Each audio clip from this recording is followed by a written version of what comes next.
तो गाइस आप देख सकते हो मेरी थोड़ी स्टोरेज यहाँ पर समाप्त हो गई थी, तो मैंने कुछ फुटेज डिलीट करी। तो मैं आपको बताना ही चाह रहा था कि यहाँ पर मंदिर है, सती चौड़ का ही कहते हैं शायद से इस इलाके को। तो काफ़ी यूनिक मंदिर है और इसमें खासियत बात ये है कि नंदी जी आप देख सकते हो कितने बड़ी उनकी मूर्ति लगाई हुई है यहाँ पर।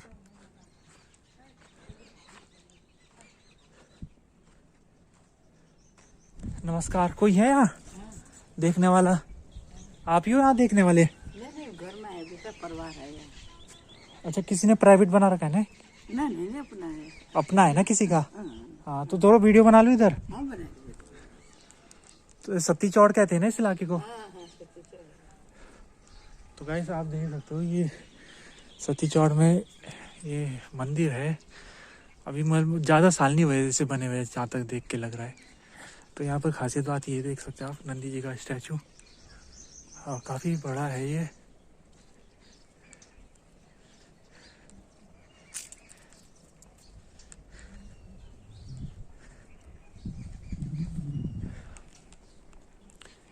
शिव जी को समर्पित मंदिर है और ये आगे भी शिव जी का मंदिर है यहाँ पर। और मतलब यार ये तो ही मतलब यूनिक मंदिर है। मतलब यहाँ पर काफ़ी शिवलिंग बना रखे, ये आप देख सकते हो।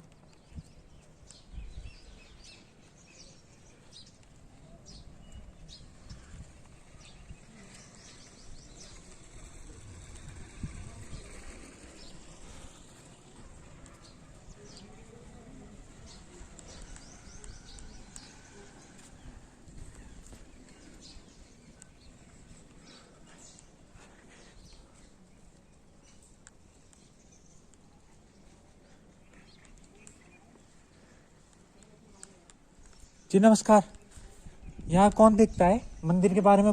कोई बता सकता है क्या? मंदिर के बारे में? हाँ। कोई है जो बता सकता है? हाँ जी पंडित जी, थोड़ा आ जाइए बाहर में।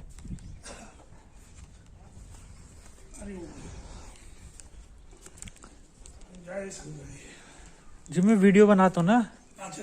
तो मैंने मतलब काफ़ी यूनिक मंदिर है, अलग तरीके का। यहाँ पर काफ़ी शिवलिंग भी वो कर रखे ना। तो मतलब कब का बनाया था ये मंदिर? ये 2005 में हमने इसकी स्थापना की है, जबकि हमें मतलब इस बात का अनुभव हुआ कि केदारनाथ में बहुत भयंकर आपदा आने वाली है। तो केदार जी की प्रेरणा से उन्होंने हमें प्रेरणा दी कि आप हमारा मंदिर कहीं स्थापित करो। तो फिर हम 2005 में वहाँ से जो है शिवलिंग लेके आए केदारनाथ जी से, उसकी यहाँ पर स्थापना हुई। ये जमीन हमें दान में प्राप्त हुई और फिर हमने यहाँ पर 12 ज्योतिर्लिंग केदारनाथ जी का एक जैसा स्वरूप मंदिर का वहाँ पे है, उसी स्वरूप का एक भव्य मंदिर बनाने का यहाँ पे रूपरेखा रखी है, जिसमें कि मतलब लगभग 60-70 करोड़ रुपए का खर्चा है।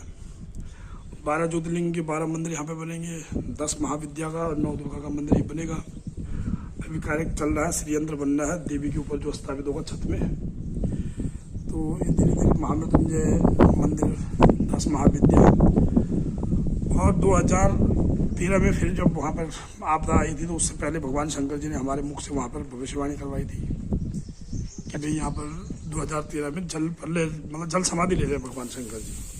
तो कबाड़ खुलने से पहले मैं 2008 से लगातार वहाँ मंदिर वालों को समझा रहा था कि यहाँ कुछ अनहोनी होने वाली है, सब लोग सतर्क हो जाओ।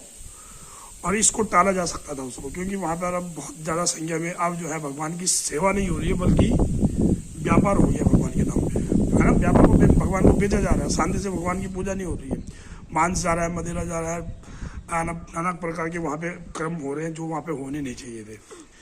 शायद यही वो एक कारण रहा हो कि भगवान शंकर ने हमको ये कहा कि भाई हमारा कहीं मंदिर बनाइए। तो फिर यहाँ पे जो है ये भविष्य में आदि केदार के नाम से इसको हम जानेंगे, क्योंकि इसमें जो केदारनाथ जी ने जो वो पांडवों को आदि रूप जो दिखाया था भैंस के रूप में, पंचमुखी भैंस के ऊपर बैठ करके पंचमुखी रूप जो दिखाया था, तो वो यहाँ पर स्थापित हो जा रहा है। नीचे का भाग जो केदारनाथ में है और 5 मुख जो वहाँ पशुपतिनाथ में गए हैं, तो उसी प्रकार से शिवलिंग की यहाँ पर रचना कर दी गई है। ये 12 ज्योतिर्लिंग 10 महाविद्या 9 दुर्गा, इस प्रकार से मंदिर के आगे जो है। तो मेरा सभी क्षेत्रीय लोगों से ये भी अनुरोध है कि वो सब आगे आए मिल करके और इसका निर्माण में सहयोग करें, ताकि एक भव्य विश्व प्रसिद्ध मंदिर यहाँ पर स्थापित हो सके। क्योंकि मुझे अनुभव हो रहा है और कुछ संकट संदेश भगवान शंकर हमें देते भी हैं कि आने वाले समय में बहुत भयंकर जो है पहाड़ में, जो कि अभी वैज्ञानिक लोग भी सिद्ध कर रहे हैं कि भूकंप आने वाले मंदिर मतलब स्थान जगह जगह जमीन के अंदर समा जाएंगे। इस प्रकार की मतलब संदेश प्राप्त होते रहते हैं। क्योंकि मैं कैलाश मानसरोवर में रहता था पहले, तो कैलाश मानसरोवर में नाना प्रकार की ऊर्जाएं संदेश देती थी। तो इसी उसमें हमने 2005 में यहाँ पर ये लेके आए हैं। अभी 2023 में, या देखो प्रभु की जो भी इच्छा होगी, ये इच्छा है कि हम केदार जी से जो है दुर्गा देवी की मूर्ति ले जा करके वहाँ से पूजा करके दुर्गा देवी की मूर्ति को यहाँ पर लाएं और यहाँ स्थापना उसकी करें। तो एक भव्य रूप से इसका प्रोग्राम चल रहा है। ये अभी ऊखीमठ से जो है हम लोग शैलपुत्री की मूर्ति को पूजा करके लाए हैं। ये शैलपुत्री है जी। इसको ऊखीमठ में जहाँ पर केदार जी की पंचगद्दी है, ये मूर्ति वहाँ से अभी पूजा करके आई है 9 फरवरी को। ये बगलामुखी जी है इसे और ये महाकाली जो है बुंगाल कालिंका। हाँ, बुंगाल कालिंका। तो ये 10 महाविद्याओं का पूरा मंदिर बनेगा। 10 महाविद्या और देवी के जितने भी चरित्र हैं वो इस मंदिर में उकेरे जाएगा। शिव जी के जितने भी कैरेक्टर्स हैं, जितने भी चरित्र हैं, शिव जी के जितने भी प्रकार की मूर्तियाँ हैं, संभावना ये है कि उन सभी मूर्तियों को हम सचित्र यहाँ पर रख सकें, ताकि पूरे ब्रह्मांड में एक संदेश जा सके कि पृथ्वी की रचना किस प्रकार से हुई, कैसे हुई। उनका जो है यहाँ पर शिव पुराण के माध्यम से जो भी उसमें वर्णन किया गया उसको यहाँ पर चित्रित कर दिया जाएगा। और आपका बहुत बहुत धन्यवाद। आप के माध्यम से अगर ये संदेश जन जन तक पहुँचे, आपका चैनल का भी मैं धन्यवाद करूँगा। आप अपने आप ही यहाँ पर पधारे हैं। भगवान केदार जी की कृपा से, भगवान केदार का आपके ऊपर भी कृपा बनी रहे। धन्यवाद। मतलब केदारनाथ से जो शिवलिंग लाए वो वहाँ पर स्थापित, वो केदारनाथ का जो शिवलिंग है वो वहाँ पे है। अच्छा, वो वहाँ पर केदारनाथ का शिवलिंग। हाँ जी। और ये रखा हो गया है। ये जो शिवलिंग, ये फिर अभी हमने जो है बनवाया है। अच्छा। और नंदी जी भी आपने काफी मतलब बड़ा स्टैचू बना रखा है। हाँ, ये नंदी जी भी उसी जो केदारनाथ में जो है ना, उसी पैटर्न पे ये बना है। और यहाँ से इसकी बुनियाद बननी है, लगभग उतना ही बड़ा मंदिर बनेगा। हाँ, थोड़ा सा मेजरमेंट अब ज़्यादा हो सकती है, तो यहाँ से ये मंदिर बनेगा पूरा भविष्य में। अच्छा, पूरा अभी तो काफी चीजें होगी यहाँ पर। बहुत कुछ रह गया इसमें। हाँ, इसमें सारा काम पत्थर से ही होगा। अच्छा। हाँ, मतलब जो भी कार्य हो रहा है सारा पत्थर का होगा। ये जो पिलर बने हुए हैं सब हटेंगे, ये पत्थर आएंगे। जैसे राम मंदिर का निर्माण जिस प्रकार से चल रहा है, उसी प्रकार से इसका निर्माण भी पूर्ण रूप से राजस्थान के पत्थर से बना जाएगा। अच्छा जी, अच्छा। और वहाँ पर 12 ज्योतिर्लिंग, ये 12 ज्योतिर्लिंगों में 12 ज्योतिर्लिंग के मंदिर बनेंगे। जिस ज्योतिर्लिंग में जहाँ से, जैसे सौराष्ट्र सोमनाथम सचलियम मल्लिकार्जुनम उज्जैन्याम महाकालम ओमकारम ममलेश्वरम परल्याम वैद्यनाथम डागन्याम भीम संगरम सेतु बंदे तो रामेश्वरम नागेशम दारोकपने बारण श्याम तो विश्वम त्र्यंबकम गौतमितले हिमालय तो केदारम कुसुमेशम शिवालय। ये स्थान भगवान शंकर जी के हैं। तो जैसे जैसे मंदिर उन स्थानों में है, उसी प्रकार के उनके छोटे स्वरूप यहाँ पर बना दिए जाएंगे। और यहाँ पर हमने इसको सिद्ध करने के लिए 9 करोड़ शिवलिंगों का पूजन किया हुआ है। कैलाश मानसरोवर से जल और कैलाश मानसरोवर की मिट्टी इस भूमि में स्थापना में रखी गई है। और अभी हमारा विचार है कि हम 4 धाम से इस मंदिर की नींव के लिए पत्थर पूजा करके लाएंगे। द्वारका से पत्थर लेके आ गए हैं, रामेश्वरम, जगन्नाथ, बद्री, केदारनाथ, अब ये 3 जगह के पत्थर रह गए हैं। और ये जो 12 ज्योतिर्लिंग की स्थापना जो की गई है, प्रत्येक ज्योतिर्लिंग से वहाँ से जोत जला करके और वहाँ की मिट्टी तथा वहाँ का जल ला करके यहाँ पर इनकी स्थापना कर दी गई है। अब इनमें धीरे धीरे मंदिर का निर्माण होगा। परमात्मा की जैसी इच्छा होगी, जैसे जैसे लोग जुड़ पाएंगे, क्योंकि नेक कार्य है, पुण्य का कार्य है, इसमें हर प्रकार का मनुष्य नहीं जुड़ पाता है जी। अच्छा, तो आपने इसी जगह में मंदिर स्थापित करने की सोची ना, तो उसकी वजह कुछ रही थी कि... इसकी वजह ये थी कि मैं यहीं से कॉल जो है कोटद्वार से MSc केमिस्ट्री से मैंने किया। तो अचानक भगवान शंकर जी ने हमको इस रूप में आने की प्रेरणा दी कि भाई आप मेरे स्वरूप में रहो। तो हमने शंकर जी से संदेशों के द्वारा, अनुभवों के द्वारा और प्रत्यक्ष रूप में, मतलब उसको मैं व्यक्त नहीं कर सकता, तो हमने उनसे कहा कि प्रभु अगर हम इस रूप में रहेंगे तो हम खाएंगे क्या, हमारी जीविका कैसे रहेगी। तो उन्होंने कहा कि भाई आपको कुछ सोचने की जरूरत नहीं है, आप केवल मेरे मार्ग पे आइए। तो फिर हमने ये चोला धारण किया। फिर 2005 में ऊखी मठ में हमने जो है शादी की। ऊखी मठ से हमारी बारात केदारनाथ गई, केदारनाथ से हम फिर कैलाश गए। फिर जब कैलाश में आए तो कैलाश में फिर एक संदेश आया। उस संदेश का हमने प्रभु को जवाब दिया कि प्रभु अब हम रहेंगे कहाँ, शादी तो कर दी, अब जाएंगे कहाँ, और फिर अब जीविका चलाने के लिए क्या किया जाएगा। तो परमात्मा ने कहा कि ये आपको सोचने का कोई भी जरूरत नहीं है। फिर जो है मैं जब कैलाश से यहाँ आया तो यहाँ पे जिनकी ये ज़मीन थी उनके घर में कुछ आपत्ति, मतलब कुछ संकट था। भगवान केदार जी की कृपा से वो संकट दूर हुआ। फिर उन लोगों ने मुझे यहाँ पर मंदिर के लिए यह ज़मीन दान कर दी। तो फिर हमारे मन में यही प्रेरणा थी कि जब केदार जी की कृपा से ही हमारे हाथों से एक चमत्कार हो रहे हैं तो क्यों नहीं केदारनाथ जी का नाम से ही मंदिर बनाया जाए। तो 2006 में फिर सारी घटना जब हमें पूर्ण पता हो गई कि अब केदार में परले आने वाले हैं, पूरा विश्वास हो गया, तो फिर हम लोगों ने इसका निर्माण करना शुरू कर दिया था। जी, अच्छा, काफ़ी रोचक कहानी है इस मंदिर के बारे में। हाँ जी। तो आपको मतलब संदेश मिलते ईश्वर जो आपको मुझे अब जैसे केदारनाथ का परले का था, तो केदारनाथ का परले का मुझे वो सपने में बार बार बताते थे कि मैं इस प्रकार से वहाँ पे ऐसा जल परले कर लूँ। और जब भी वहाँ कपाट खुले, 2008 से मैंने अनुभव किया, 2008 से वहाँ लगातार कपाट खुलते समय कैजुअल्टियाँ होती थी। उसको मैंने मंदिर समिति के लोगों से, वहाँ पे जो पुजारी लोग हैं उनसे भी कहा। मैं बार बार वहाँ लड़ता भी था, झगड़ता भी था, क्योंकि वहाँ दिवाली के रोज़ मदिरा पी करके लोग रहते हैं। और शिव महापुराण में ये लिखा गया है कि जहाँ शराब जाती है भगवान शंकर वहाँ से जो है दूर चले जाते हैं।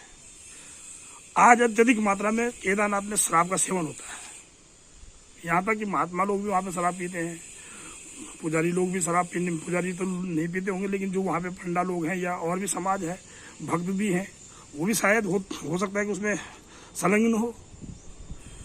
उस कारण से एक अनुभव जो है हुआ। और बार बार स्वप्न में वो हमें बताते रहते कि भाई यहाँ पर ऐसी प्रकार की घटनाएं घटने वाली है। स्वप्न में भी संदेश आते हैं, कुछ हमारे शरीर में एक ऊर्जा आती है, उस समय उस ऊर्जा के माध्यम से हमारे मुख से जो शब्द निकल जाते हैं, जैसे कहते हैं ना कि वही शक्ति अवतरित हो रही है, ऐसे ही जो है अगर शब्द जो निकल जाते हैं उस समय, तो वो कुछ समय बाद सिद्ध हो जाते हैं। इसलिए उन अनुभवों को पूरा देखते हुए, उनके ऊपर रिसर्च करते हुए, कि मेरे जीवन में एक ऐसी घटना घटी, यहाँ पर एक बीना विद्या मंदिर है, उनके जो मतलब प्रिंसिपल है, संस्थापक है, उनका नाम है मनमोहन सिंह जी। तो उनका भांजा था, उसके हाथ पांव और मुख एकदम पीछे चला जाता था। शायद बहुत सारे लोगों को उन्होंने दिखाया, 10 महीने हो गए, कई पाठ भी किए, पूजा भी की, लेकिन वो ठीक नहीं हुआ। उसके बाद वो हमारे पास आए, उन्होंने महाराज बोला ऐसा है, हमारे यहाँ ऐसा हो रहा है। हमने कहा भाई हम भी देखते हैं। तो हम भी उसको लेके गए। जब हम उसको घर से बाहर लेके गए तो उसकी क्या होती थी कि वो घर से बाहर जाते ही उसके दरवाजे से बाहर, बाउंड्री से बाहर जैसे जाता था, उसके हाथ पांव सब पीछे चले जाते थे। अच्छा। और जैसे उसे घर में लाते थे नॉर्मल हो जाता था। 10 माह हो गए थे, 10 महीने जब बीत गए तो फिर वो हमारे पास आए। हमने देखा कि भाई कैसे होता है, जरा हम भी देखे, हम लेके गए तो हमारे सामने भी यही हुआ। फिर हमने कहा भाई इसका नंबर ऐसा नहीं है, इसको ऐसा करते हैं, शिवालय में ले चलते हैं। शिवालय में लेके गए, वहाँ भजन कीर्तन किए। बालक की थोड़ी आंखें ऐसे टमटमाई, लेकिन पूर्ण रूप से ठीक नहीं हुआ। फिर लौट के घर पे आए, तो घर में आकर के उन शिव जी के नाम पे कुछ ऐसी बात हो गई कि हम क्रोधित हो गए। हमने भगवान शंकर को गाली गुली देने लगे कि भैया आपने हमें ये चोला क्यों बनाया जब आपके अंदर पावर नहीं है। तो जब हमने भगवान शंकर को गालियाँ दी, उसके तुरंत बाद जो है लड़का ठीक हो गया। और आज वो लड़का जो है किसी डिग्री कॉलेज में लेक्चरर के पद पे है। तो ये जीवन का सबसे बड़ा टर्निंग पॉइंट था। उसके बाद फिर क्या हुआ कि एक लड़का जो है डॉक्टर ने उसे मृतक घोषित कर दिया था। उसकी माँ हमारे पास आई यहाँ पर उम्माओं कोर्ट में उस बालक को लेकर के। तो हमने भी कह दिया, मैंने कहा जब ये बालक मर चुका है तो अब आप यहाँ क्यों लाइए, जब डॉक्टर ने मृतक घोषित कर दिया। इतने में उसकी माँ जो है चिल्लाने लगी, बोला महाराज आप अपने आप को बहुत बड़े संत मान रहे हो और मेरे पिताजी ने शिव जी के 3 मंदिर बनाए हैं और आज मेरा बालक जो है मर गया है, ऐसा कैसा हो सकता है। तो उस प्रकार उस समय ऐसा एक चमत्कार हुआ कि मुझे भी अनुभव हुआ और बालक को भी अनुभव हुआ कि जैसे शिव जी ने अपने गले का नाग जमीन में पटका, उस नाग के प्राण उस बालक के अंदर डाले, वो बालक आधे घंटे बाद जीवित हो गया। तो ऐसे कई अनुभव हुए जीवन में, तो लगा कि भाई वास्तव में शिव ही सब कुछ है, पूरा ब्रह्मांड शिव को भज रहा है। तो फिर नाना प्रकार के चमत्कार होते रहते हैं, लोग आते हैं जिनका कल्याण हो जाता है वो लोग दान भेंट करते हैं, उन्हीं के कारण मंदिर बन रहा है। कई लोग मतलब जो भी अब जैसे ये मूर्तियाँ आई है, इनका दिल्ली से जो है शैलपुत्री की जो मूर्ति है वो दिल्ली से आई है, तो उनके घर में कोई संकट था, वो ठीक हुआ, वो मूर्ति चढ़ा के चले गए। तो चमत्कार को नमस्कार है। अच्छा, अभी 9 दुर्गा में से कितने आगे? 4 मूर्तियाँ आ गई हैं 9 दुर्गा में से। एक 3 तो ये है, 2 तो 10 महाविद्या में है और 2 9 दुर्गा में आई है। 10 महाविद्या की महाकाली और बगलामुखी आई है और 9 दुर्गा की जो है शैलपुत्री और महागौरी, हाँ जी। ये 2 आई है। अभी जो काम है आप अभी सारी जो 9 दुर्गा सबकी हाँ, लाओगे? वो देखो षड्यंत्र बन रहा है ना उसमें, हाँ तो वो अभी काम अब ऐसा धीरे धीरे जैसे जैसे प्रभु की इच्छा होगी हाँ उसी हिसाब से। हाँ। अच्छा, जो केदारनाथ के हिसाब से मतलब जैसा वहाँ पर है उसी आधार में बनाया जा रहा है यहाँ? अभी हमारा ये है कि अगर मान लिया जाए कभी परले आता है और केदार में कोई ऐसी अनहोनी होती है तो वो जो हमारा शैली है वो जीवित रह सके, उसका मतलब आकार लोगों को आने वाली पीढ़ी को पता लगे कि हाँ इस प्रकार का मंदिर कभी था हिमालय में। ये बन रहा है, ये काम, ये मंदिर का ही हो रहा है। ये मंदिर का इसके ऊपर बनेगा, षड्यंत्र बन रहा है मंदिर का। हाँ जी, राजस्थान से कारीगर आए हुए हैं। अच्छा, ये षड्यंत्र की रचना रची जा रही है, मंदिर स्थापित होगा। हाँ, इसमें छोटे छोटे मंदिर बनाए जाएंगे हर हाँ, किसी का। इतने छोटे तो नहीं बनेंगे, इतने बनेंगे जितना बड़ा ये महामृत्युंजय का मंदिर आपको दिखाई दे रहा है। अच्छा, जो उतना इतने मंदिर हाँ, इसमें। अच्छा, हर में इसमें 12 मंदिर बनेंगे, 3 का मुख्य इधर को होगा, इधर 3 इधर 3 इधर, ये 12 मंदिर इसमें ही जो है। तो केदारनाथ में भी ऐसी आधार में बनाए? केदारनाथ में भी ऐसी? केदारनाथ का नहीं है, ये अलग से महामृत्युंजय का। केदारनाथ जी वाला तो ये है। हाँ, ये इसमें केदारनाथ जी वाला जो मंदिर बनेगा वो ये बनेगा, हाँ, है ना, उसी संरचना में जैसे कलाकृति उसमें है वही कलाकृति इसमें बनेगी। हाँ। लेकिन जो केदारनाथ का शिवलिंग है वो वहाँ पर स्थापित कर रखा है। हाँ, लेकिन जो केदारनाथ से हम शिवलिंग लाए हैं वो वहाँ रखा हुआ है, क्योंकि हमने उसे गुरु मान करके, केदार में जैसे ईशानेश्वर महादेव थे गुरु वहाँ पे, ऐसे ही जो है हमने इसको गुरु मान करके उसको वहाँ स्थापना दी है। और ये जो रखा हुआ है ये आदि केदार के, कौन सा? केदारनाथ जी का आदि स्वरूप इसी प्रकार का रहा होगा, ये वाला? हाँ, क्योंकि शास्त्रों में ये वर्णित है कि भगवान केदार जी ने पांडवों को जो दर्शन दिए थे ये पंचमुखी के रूप में दिए थे और उनके वो 5 के 5 मुख पशुपतिनाथ में निकले थे। वो पशुपतिनाथ में निकल गए जब पांडवों ने जो है भीम ने उनके ऊपर गदा मारी थी, वो 5 मुख जो है वहाँ चले गया उनका मुख, और बाकी पृष्ठ भाग उनका केदारनाथ में रह गया। तो ये पृष्ठ भाग हमने इसको ही जो है ये चकोर भाग रूप में रखा हुआ है, जिसे जलेबी भी कह सकते हैं, ये केदार का रूप। और ये जो है जो पंचमुख है जो पशुपतिनाथ में निकले थे, इसको हमने आदि रूप मान के चल रहे हैं। अच्छा, कि ये आदि रूप है, ठीक है, क्योंकि शास्त्रों में ये वर्णित है कि भगवान शंकर के 5 मुख हैं, तो उस आधार पर इसको बनाया गया है। ठीक।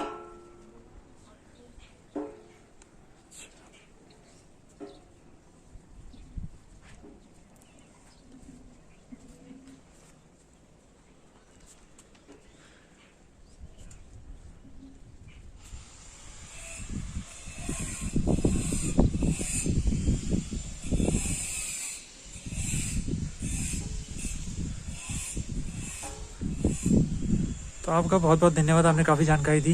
नहीं, आपका धन्यवाद है कि आप उतनी दूर से यहाँ आए हो। नहीं, हमारा पत्रकारों का काम ये है कि जो आप काम करते हो उसको दुनिया समाज को बताना। हाँ, नहीं, जो आपकी निष्पक्ष पत्रकारिता के लिए मैं आपको धन्यवाद देता हूँ, क्योंकि आप जो है बड़े दूर से चल के आए हैं। और शायद आपने कहीं सुना होगा तो तभी आप यहाँ पहुँचे हैं, क्योंकि हम लोगों का भी इसका प्रचार प्रसार इतना नहीं कर पा रहे हैं। अकेला इस कार्य को मैंने भी अकेला उठाया है।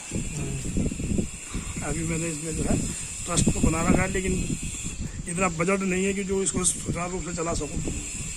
अब लोगों से यही अनुरोध करता हूँ, आपके चैनल के माध्यम से लोग आए जुड़े, लेकिन वास्तव में जो धार्मिक हो। अब ऐसा नहीं कि व्यापार उसका जो है मदिरा का है या जो है वन माफिया है, भू माफिया है, इस प्रकार के लोग अगर आएंगे, उनका पैसा अगर इसमें लगेगा तो निश्चित है कि मंदिर में भी पाप ही बनने के होगा। तो हम ये चाहते हैं कि अच्छा जिसका जो है कमाई भी नेक की हो, दान भी वो नेक कर दे, या अपने पाप को धोने के लिए यहाँ पे आए। अब ये नहीं वो पाप तो बढ़ाता जा रहा है नहीं। अब जैसे कई आते हैं माफिया आते हैं, शराब माफिया आए, हमारे पास बोला महाराज हम दान करें, हमने मना करते हैं कि भाई नहीं, आपके पास जो पैसा ये गलत है, हमारे निगाह में वो गलत है। वन माफिया का पैसा है वो गलत है। अगर आप आदमी जो है उसमें करता है तो ठीक है, और भगवान की पैसा लगता भी उन्हीं लोगों का पैसा यहाँ पर है जो वास्तव में जिनके पास धर्म की कमाई है, वही पैसा यहाँ पर लग भी पाता है।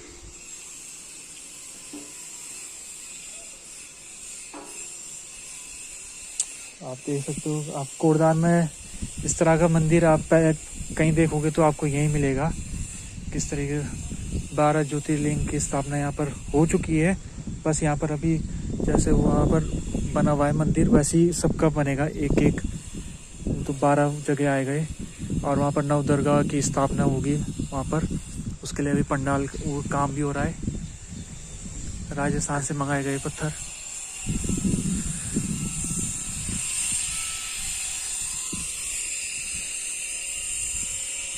तो नाम बता सकते हो एक एक सबका? ये नागेश्वर जी है, आइए मैं आपको समझा देता हूँ। हाँ, ये तारका वन में नागेश्वर महाराज जी हैं। ये सोमनाथ जी हैं, सौराष्ट्र सोमनाथ। और ये ओमकारेश्वर,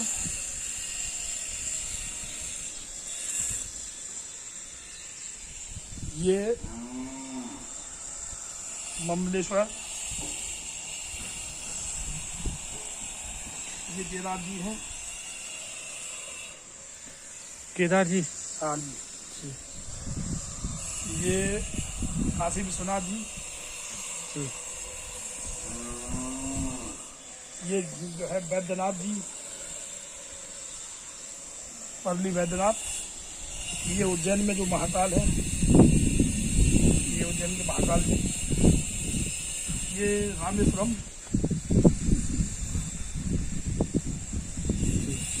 और ये मल्लिकार्जुन।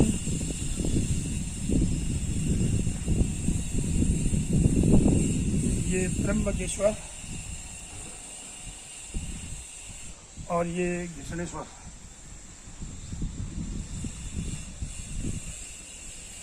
अच्छा, इस प्रकार से 12 ज्योतिर्लिंग हुए। अच्छा, तो ये जो आप लाए थे उन जगह से लाए थे आप? उन जगह से हमने वहाँ की जल और मिट्टी लेकर के आए हैं, जोत लेके आए हैं जला करके। बाकी ये तो हमने सब जो है आगरा में बनवाई थी। उसके बाद यहाँ पर आकर के इनका भव्य प्राण प्रतिष्ठा कर दी गई थी। लगभग ये 2013-14 में ये बनाया था। 2005 से ये चल रहा है कार्य जो है। हाँ जी, हाँ जी। तो वहाँ जैसे आपने कई जगहों का नाम लिया, तो जो वहाँ शिवलिंग होते वो ऐसे ही होते? वो जिस प्रकार का शिवलिंग जहाँ है, जैसे इसके ऊपर नाग नहीं है। हाँ, अभी नाग नहीं है। अब मतलब आएगा ना? नहीं, नाग थे। हाँ हाँ। लेकिन अब है कि देखो कुछ लोगों की उधर की पूर्ति नहीं हो पाती है, वो चोरी कर लेते हैं। हाँ। इनमें नाग वाग सब थे, लेकिन कुछ जो है इसमें 5-6 नाग चोरी हो गए। यहाँ पर कलश वलश भी चोरी हो गया। हाँ। अच्छा। तो हमने इसकी रिपोर्ट इसलिए नहीं लिख पाई कि देखो उसने शंकर जी की चोरी की, पेट की पूर्ति के लिए की होगी, शायद उसको जरूरत थी इसलिए उसने चोरी की, इसलिए हमने रिपोर्ट भी नहीं लिखवाई। भाई परमात्मा अपना श्रृंगार अपने आप लेके आए कि चोरी भी वही कर रहा होगा जिसको उसकी जरूरत पड़ेगी। इसलिए हमने कहा क्यों हम प्रपंच में गिरे। हमारा कार्य है करने का। अभी जो है मोबाइल चोरी हो गया था, वहाँ उसी तो हमने खैर रिपोर्ट लिखवाई है, लेकिन अब ऐसे शराब जूता तो भी आते रहते हैं।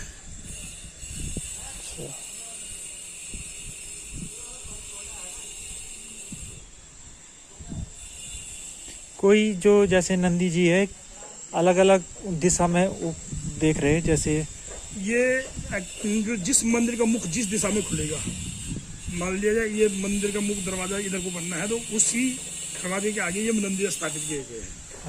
जैसे कि 3 नंदियाँ जो है इस उसमें है, इनके दरवाजे इधर को खुलेंगे, इनके 3 दरवाजे उधर को खुलेंगे, उनके 3 दरवाजे उधर को खुलेंगे। जिस तरह मतलब नंदी जहाँ बैठा है उधर मंदिर का दरवाजा खुलेगा। ठीक है, इस आधार पर इसको रखा गया है। जी।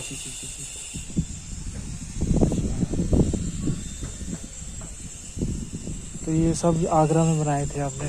हाँ जी, ये राजस्थान से बना के लाए ये वाला जो, और नंदी वो तो आप जो वहाँ केदारनाथ वाला है, केदारनाथ में ही था, स्थापित था वो। ये केदारनाथ में स्थापित था, तो हमें जब वहाँ से प्रेरणा मिली कि आप हमें यहाँ से लेके चलो, तो इसकी एक अद्भुत घटना ये घटी। हमारे साथ में लगभग 40 लोग थे उस समय, ये 2006 की बात है। तो जब 2006-05 ध्यान नहीं आ रहा है, तो जब वहाँ से हम इसको लेके आए, तो जब हमने इसको उठाया तो उस समय एक हमारे साथ जो भक्त थी गई हुई लेडीज, उसको स्वप्न हुआ कि जैसे महादेव जी और देवी पार्वती आपस में लड़ रहे हैं, और देवी पार्वती शंकर जी से कह रही कि महादेव जी आप जा रहे हो और हमें यहीं छोड़ रहे हो। तो उस देवी ने उठी और 3 बजे की बात थी रात को, उठी, बोला महाराज जी मुझे बड़ा भयानक स्वप्न हो रहा है, शिव जी और पार्वती आपस में लड़ रहे हैं। हमने कहा क्या बात है, सच बताओ। बोला ये बात है, सपना हमें ऐसा हुआ है कि शिव जी ये जो है पार्वती जी ऐसा लड़ रही है, ऐसा कह रही है। हमने उस देवी को हाथ जोड़ा, हमने कहा देवी आपका स्वप्न सत्य है, ऐसा ही हो रहा है, क्योंकि हम शिवलिंग लेके आ रहे थे, लेकिन शिवलिंग के जो नीचे का भाग होता है जलरी, वो नहीं लेके आए, केवल शिवलिंग उठा के हमने लाया था, उस भाग को नहीं लाया। तो फिर हमने उस समय संकल्प लिया था कि देवी अब हम भविष्य में, इस समय तो नहीं ले जा पाएंगे आपकी शक्ति को, लेकिन भविष्य में हम आपकी शक्ति को केदारनाथ जी से लेके जाएंगे। तो शायद देवी की कृपा से इसी कारण से इस समय ऊखीमठ से हमको ये सफलता प्राप्त हुई कि हम इस मूर्ति को हरिद्वार से ऊखीमठ लेके गए, और ऊखीमठ में इसकी प्राण प्रतिष्ठा करके उसका ऊखीमठ के अंदर जो शिवालय है हमारा ओंकारेश्वर महादेव, उनसे हमने इस पे जो है माथे पे तिलक लगा करके वहाँ पे मंत्रोपचार से जो है वेद मंत्रों के द्वारा इसमें प्राण प्रतिष्ठा का मंत्र डाल करके फिर उसकी शोभा यात्रा ऊखीमठ से यहाँ आई है। अब जो है देवी ने अगर चाहा लोगों का सहयोग प्राप्त हुआ तो इसी साल हम जो है केदारनाथ जी से एक मूर्ति को यहाँ से केदारनाथ लेके जाएंगे, वहाँ पर देवी की पूजा होगी और उसको फिर डोली के साथ में वापस इस स्थान पर लाएंगे। फिर इस स्थान में जब तक मंदिर का निर्माण थोड़ा बहुत हो जाएगा, पूर्ण तो नहीं हो पाएगा, लेकिन जो है इसका जो ऊपर जो षड्यंत्र बन रहा है ये हो जाएगा, तो उसके अंदर उसको स्थापना कर देंगे, फिर जैसे भगवती की इच्छा होगी। ठीक। अच्छा, तो जो ये मंदिर बन रहा है इसकी कहानी भी जुड़ी हुई है? हाँ, दोनों उसी से जुड़ी हुई है। हाँ जी, क्योंकि देवी ने उस समय स्वप्न में ये कहा है ना, ललिता नाम की एक लेडीज है, गाड़ीघाट में रहती है, तो उनके स्वप्न में आई थी। तो फिर हमने उस समय संकल्प ये लिया था कि हम अभी तो नहीं ले जा पा रहे, भविष्य में लेके जाएंगे, और 2007 में हम केदारनाथ से जोत जला के ले आए थे। जी बस। जी।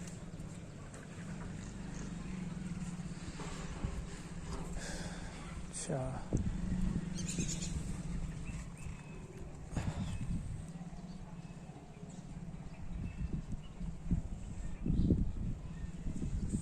तो अगर आप कोई संदेश देना चाहते हो, जैसे आपने कहा कि जो मंदिरों में केदारनाथ में जैसे अधर्म बढ़ रहा है, वो उसकी वजह यही है कि लोग धर्म का पालन नहीं कर रहे। नहीं, देखो धर्म का पालन क्या नहीं कर रहे, आज हमारे उत्तराखंड सरकार है ना, इन्होंने क्या कर दिया है कि हमारे जो तीर्थ स्थान है इसको व्यापार बना लिया है। अब आप जो देख रहे हैं वहाँ जो है पहले से ही जो है नामकरण नॉमिनेशन हो रहा है, रजिस्ट्रेशन हो जा रहा है कि भाई वही लोग जाएंगे अंदर। अब उसमें कौन जाएगा, क्या जाएगा, कहाँ का जाएगा, कोई पता नहीं जाने का तो कोई दोष नहीं, लेकिन वहाँ पर जो इस समय हो रहा है कि कभी किसी ज़माने में रुद्रप्रयाग से ऊपर बलियाँ होती थी, लेकिन वो बलियाँ मंदिरों के नाम से होती थी, धीरे धीरे वो तो खत्म हुआ। लेकिन केदारनाथ में तो कभी भी शायद मैं समझता हूँ कि केदारनाथ में अगर बलि होती थी तो भैरवनाथ जी के नाम से अलग होती थी, लेकिन केदार मंदिर में इस प्रकार से नहीं होता था। और वहाँ मांस मदिरा तो बहुत दूर था, लैट्रिन बाथरूम तक नहीं बैठते थे लोग मंदिर में, वहाँ रहते भी नहीं थे रात को जो है केदारनाथ में। लेकिन अब वहाँ रहने की व्यवस्था हो गई है, सब सुविधाएं हो गई, तो लोग रह भी रहे हैं, तो शराब भी जा रहा है, मदिरा खूब जा रही है। अब जब वहाँ मदिरा जा रही है तो हमारे सामने मैंने खुद अपने आंखों से देखा है, वहाँ पे 1800 की बोतल उस समय बिक रही थी, जबकि बाजार में 250 रुपये की बोतल थी, वहाँ 18, 22, 2400 की। मैंने इसका बहुत विरोध किया केदारनाथ में। पटाखे फोड़े जा रहे हैं जगह जगह वहाँ पे। दिवाली के दिन है, जबकि हिमालय तो एक कच्चा जोन है, वहाँ जो है बड़े बड़े जो है बम पटाखे फोड़े जाते हैं। हमने उसका विरोध किया कि भाई यहाँ ग्लेशियर में इतनी हलचलें ना करो, लेकिन अब अकेला आदमी की कोई सुनने वाला होता नहीं है, इसलिए उन पर ना तो बैन लगा। शराब जारी है, अब अंधसन हो रहा है, तो इसका यही है कि धीरे धीरे वहाँ से अब भगवान जी रुष्ट हो रहे हैं, रुष्ट हुए हैं, और नहीं वो हो चुके हैं, और रुष्ट हो गए हैं। तो वहाँ पे जो है जितना मैं समझता कि इस समय इतना रस जो जा रहा है, ये केवल मतलब या तो जल्दी दर्शन करके उसके बाद कुछ बहुत अनिष्ट होने वाला है, बहुत बड़ा अनिष्ट होने वाला है, इसलिए वहाँ ज़्यादातर लोग यात्रा में जा रहे हैं। अच्छा, जो आप समझ रहे हो जो पल्ले आ रहा है, जैसे हाँ। जोशीमठ में भी हुआ था। अब जैसे अभी जोशीमठ में जो है ये घटना घट रही है, तो आने वाले शास्त्रों में तो ये लिखा ही है कि बद्रीनाथ केदारनाथ के रास्ते बंद हो जाएंगे। तो या तो भगवान इसीलिए जो है लोगों को ज़्यादा मात्रा में अभी दर्शन करवा रहे हैं कि कर लो भाई, बाद में मैं अभी नहीं मिलूंगा। अच्छा, या तो यही एक वो है, और दूसरी सबसे बड़ी बात ये है कि हम लोगों ने व्यापार बना दिया है भगवान का, भगवान को पैसे कमाने का एक जरिया बना दिया, जबकि वास्तव में भगवान पैसा का तो कोई जरिया नहीं होना चाहिए, लेकिन हमने जरिया बना दिया। प्रसाद बेचना, ये बेचना, मंदिर के अंदर भाई आप जो है डोनेशन जो ज़्यादा देगा वो अंदर जाएगा, जो नहीं देगा वो नहीं जाएगा। ये ठीक है कि चलो डोनेशन से मंदिर समिति के खर्चा निकलते होंगे, लेकिन भगवान इस चीज़ पे नहीं हो, आस्था भी तो बड़ी चीज़ होती है। अब एक आदमी जो है हेलीकॉप्टर से जा रहा है, और एक आदमी जो है हरिद्वार से नंगे पाँव जा रहा है, उसको दर्शन नहीं हो पाते। अब जो हेलीकॉप्टर से जा रहा है, पैसे के बल पे सीधे अंदर जा रहा है, पर्ची काट रहा है, अंदर के दर्शन करके आ जा रहा है, उसकी भक्ति में और जो हरिद्वार से चल रहा है पैदल, उसकी भक्ति में तो अंतर होगा,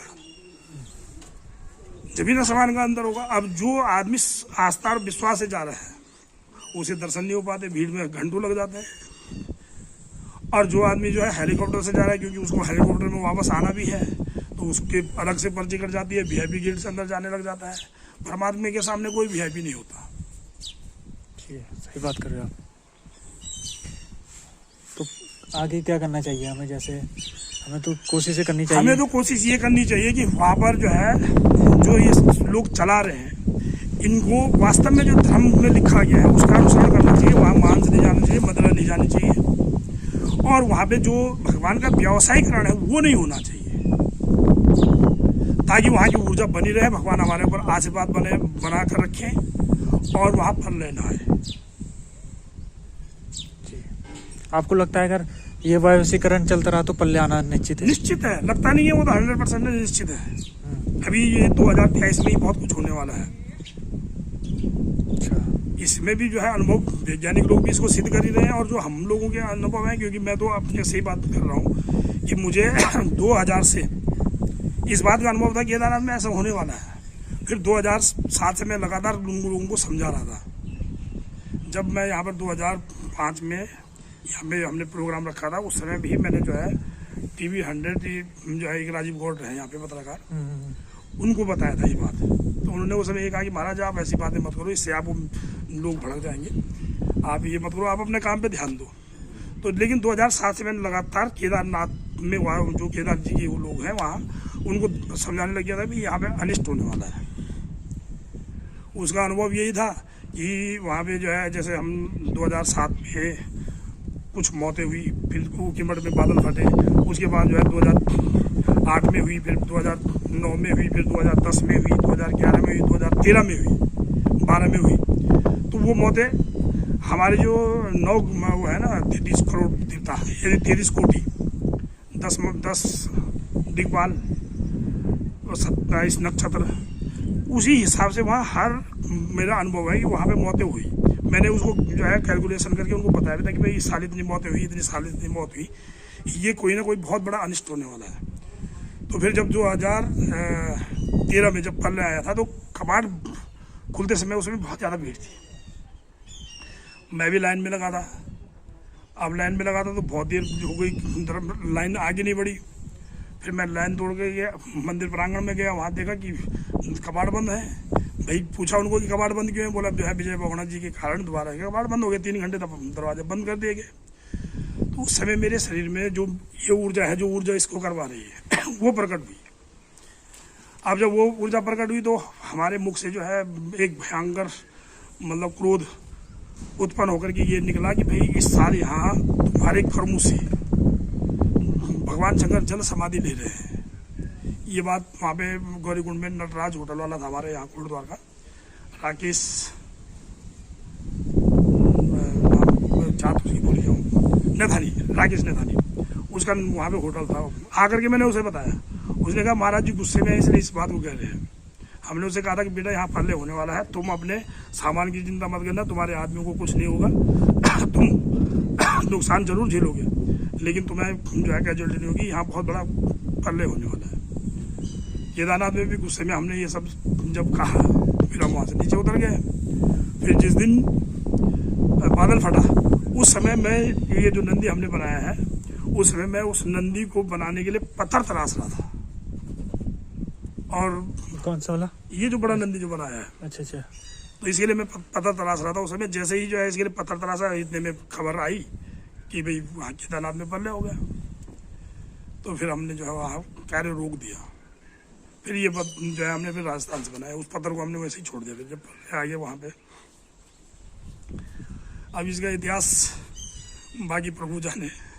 जो आपने कारीगर राजस्थान से बुला रखे, तो ये राजस्थान के लोग ही करते हैं जो आप ऊपर काम करा रहे हैं? एक्चुअली ये सरलता से इनको जो है नॉलेज होता है इस चीज़ का ना। हाँ जी हाँ जी। इसलिए उनको अब यहाँ के कारीगरों को तो पता होगा नहीं, भले महंगे पड़ते हैं लेकिन उनको नॉलेज है मंदिर पत्थर कैसे काटा जाएगा, कैसे उसकी डिजाइन बननी है, इसलिए वहीं से बनाते हैं।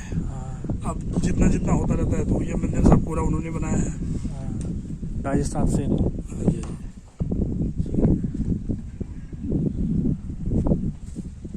तो अभी आप जैसे ऊर्जा से आपको अभी भी संदेश मिलता होगा, तो अभी कौन से इलाके जो खतरे में आपको लग रहे हैं आने वाले समय में, जहाँ खतरा है? उत्तराखंड में इस समय 2023 में काफी जगह बादल फटेंगे, बरसात में काफी फटेंगे, काफी नुकसान होने की संभावना है। हो सकता है कि गुरुद्वार में भी संभावना है। तो इसकी 2013 में 2017 में जब यहाँ बादल फटा था ना, तो ये मंदिर का प्रांगण पूरा दब गया था। अच्छा। लेकिन चमत्कार ही से मानेंगे कि ये सारे ज्योतिर्लिंग दब गए थे, इनके कलश होगा सब, लेकिन एक भी कलश बहा नहीं, एक भी कलश नहीं बहा। ये नाग नहीं बहे, भले चोरी बाद में हुए वो अलग बात है, लेकिन बहा नहीं कुछ भी। सामान जैसे का तैसा था, ये जबकि पूरा भर गया था, यहाँ से पूरा ये फ्लड था। तो उसका अनुभव भी जो है हम कथा कर रहे थे देहरादून में, तो दूधली में एक ज्वालेश्वर मंदिर है जो कि सदियों से ही शायद स्थापित है, जमीन के नीचे था, वो बाद में निकला है बाहर। तो उसमें मैं जब कथा कर रहा था तो वहाँ मुझे स्वप्न हुआ कि बोला तुम वापस जाओ गुरुद्वार, वहाँ पल्ले होने वाला है, और मंदिर में जो रह रहे हमारे बच्चे रहते हैं मंदिर में, तो हमें कहा कि वो मंदिर में बच्चे जो है पल्ले में डूबेंगे। तो हमने वहाँ जब कथा पूर्ण हुई फिर यहाँ आए, 5 अगस्त की बात है। तो जब यहाँ पहुँचे तो हमने वहाँ रात को जब बारिश हुई तो इन सबको कहा, हमने कहा भाई आज गुरुद्वार का ही नंबर है, यहाँ बादल फटेंगे, आप निश्चिंत हो जाए। तो हम अंदर ही थे। तो पूरा जब बाढ़ यहाँ आया तो बच्चे तो खैर घबराए गए, हमने कहा कोई बात नहीं। तो हम एक पलंग के ऊपर दूसरा पलंग लगा करके बच्चों को बैठा दिया ऊपर, फिर यहाँ पूरा भलट आया।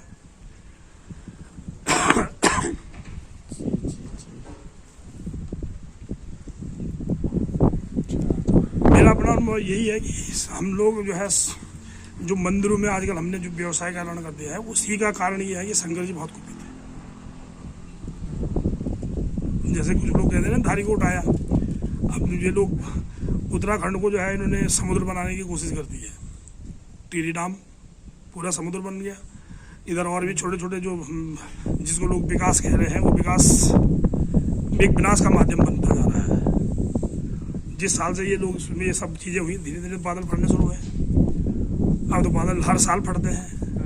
पहले जब हम छोटे थे तो कभी कभी सुनते थे कि भाई बादल फटा है, लेकिन जब से ये सब बना है, बिजली के हब बनने लगे यहाँ, जगह जगह डैम बनने लगे, तब से ये लग रहा है कि हर साल बादल फट जाता है। और उसका वैज्ञानिक तत्व में ये लगता है कि शायद जो यहाँ से मानसून हमारा जाता था क्लाइमेट उधर पार चाइना हिमालय को पार करके, तो वो अब वहाँ नहीं जा पाता है, वो यहीं टकरा करके यहीं गिर जाता है। क्योंकि वो वाष्पीकरण जो बड़े बड़े जो है, अब इतना बड़ा समुद्र स्थापित कर दिया टिहरी डैम, सही है। तो कुछ ना कुछ तो अब हम लोग जो वैज्ञानिक है वो तो आज का प्रोग्रेस को देख रहे हैं, वो भविष्य की प्रोग्रेस को नहीं देख रहा कि इससे साइड इफेक्ट क्या होगा। जी। हमको प्रकृति के साथ ज्यादा छेड़छाड़ नहीं करना चाहिए। बिल्कुल नहीं करना चाहिए। देखो प्रकृति ने आज तुर्की का क्या हुआ, आप प्रकृति के खिलाफ जाएंगे तो ऐसे ही होगा। प्रकृति ने अपना बैलेंस बनाना है। अभी जो है जोशीमठ में जो सुरंग फट रही है, ठीक है, कारण कुछ भी हो सकता है, वो टनल भी हो सकती है और देवता का प्रकोप भी हो सकता है। शिवलिंग फटा वहाँ आपने जो है मीडिया में दिखाया भी होगा, स्फटिक का शिवलिंग फट गया था। भाई सुरंग फटी तो शिवलिंग फटने का क्या कारण था? सुरंग के कारण या किसी भी कारण से जमीन फटी है, तो शिवलिंग तो एक छोटा सा था, उसको तो नहीं फटना चाहिए था, तो गोल आकृति जुड़ा हुआ रहता है। आखिर वो शिवलिंग दो हिस्से में क्यों फटा? वो कोई बहुत बुरा संकेत है।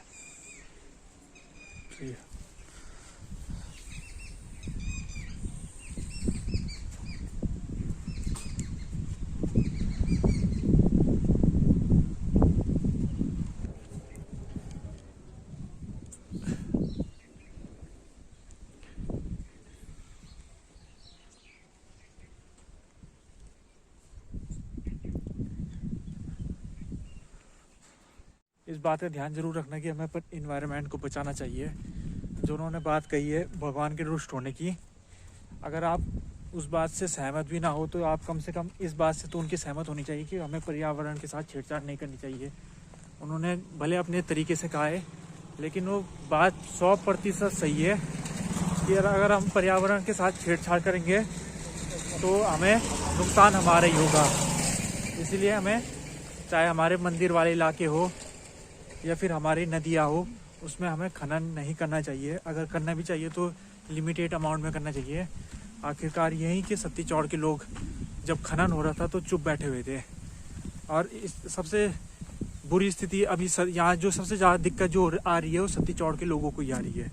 तो उसी समय अगर वो कुछ हिम्मत करके यहाँ पर खनन रुका देते तो आज ये सुकरू पुल की हालत ऐसी नहीं होती है। तो चलो फिर देखते आगे।